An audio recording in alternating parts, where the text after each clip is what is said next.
ದೇವರನ್ನು ಪೂಜೆ ಮಾಡುವಾಗ ಖಂಡಿತವಾಗಿ ನೆನಪಿಟ್ಟುಕೊಳ್ಳಬೇಕಾದ 21 ವಿಷಯಗಳು. ನಾವು ದೇವರ ಪೂಜೆ ಮಾಡುವಾಗ ಪೂಜೆಯ ಪೂರ್ಣ ಫಲ ನಮಗೆ ದೊರಕಬೇಕೆಂದರೆ ಕೆಲವೊಂದು ನಿಯಮಗಳನ್ನು ಪಾಲಿಸಿದರೆ ಸಂಪೂರ್ಣ ಫಲ ನಮ್ಮದಾಗುತ್ತದೆ. ದೇವರಿಗೆ ಹಿಂದಿನ ದಿನ ಮೂಡಿಸಿದ ಹೂವನ್ನು ಚೆನ್ನಾಗಿ ಇದೆ ಎಂದು ಮತ್ತೆ ಪೂಜೆಗೆ ಬಳಸಬಾರದು. ಹಿಂದಿನ ದಿನದ ಹೂವನ್ನು ತೆಗೆಯದೇ ಪೂಜೆ ಮಾಡಿ ದೀಪ ಹಚ್ಚಬಾರದು. ದೀಪವನ್ನು ಹಚ್ಚುವಾಗ ಎಣ್ಣೆಯಲ್ಲಿ ಅಥವಾ ತುಪ್ಪದಲ್ಲಿ ಚೆನ್ನಾಗಿ ನೆನೆಸಿದ ಬತ್ತಿಯಿಂದ ಹಚ್ಚಬೇಕು. ದೀಪಕ್ಕೆ ಯಾವಾಗಲೂ ಒಂದು ಬತ್ತಿಯನ್ನು ಹಾಕಬಾರದು. ದೀಪವನ್ನು ಯಾವಾಗಲೂ ಪೂರ್ವ ದಿಕ್ಕಿನ ಕಡೆ ಮುಖ ಮಾಡಿ ಇಡಬೇಕು.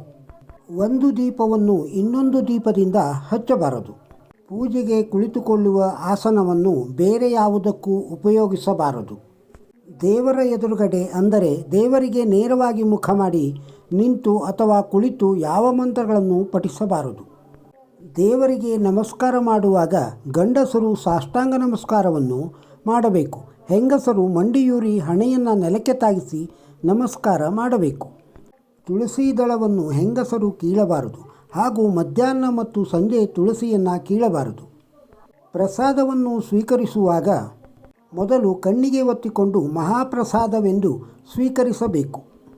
ದೇವರ ಕೋಣೆ ಪೂರ್ವಾಭಿಮುಖವಾಗಿದ್ದರೆ ನಾವು ಉತ್ತರ ದಿಕ್ಕಿಗೆ ಕುಳಿತು ದೇವರನ್ನು ಪೂಜಿಸಬೇಕು.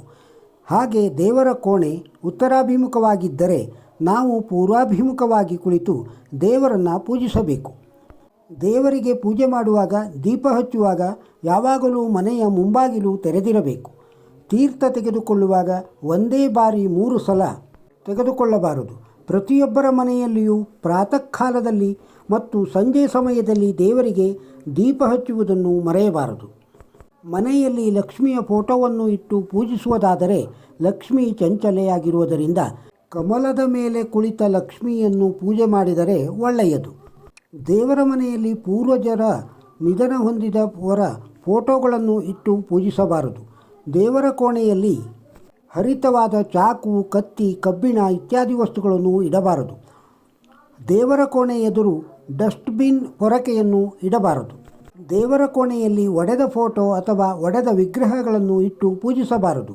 ದೇವರ ಕೋಣೆಯಲ್ಲಿ ಪಂಚಪಾತ್ರೆ ಅಥವಾ ತಾಮ್ರದ ಚೊಂಬಿನಲ್ಲಿ ಯಾವಾಗಲೂ ನೀರನ್ನು ಇಟ್ಟಿರಬೇಕು.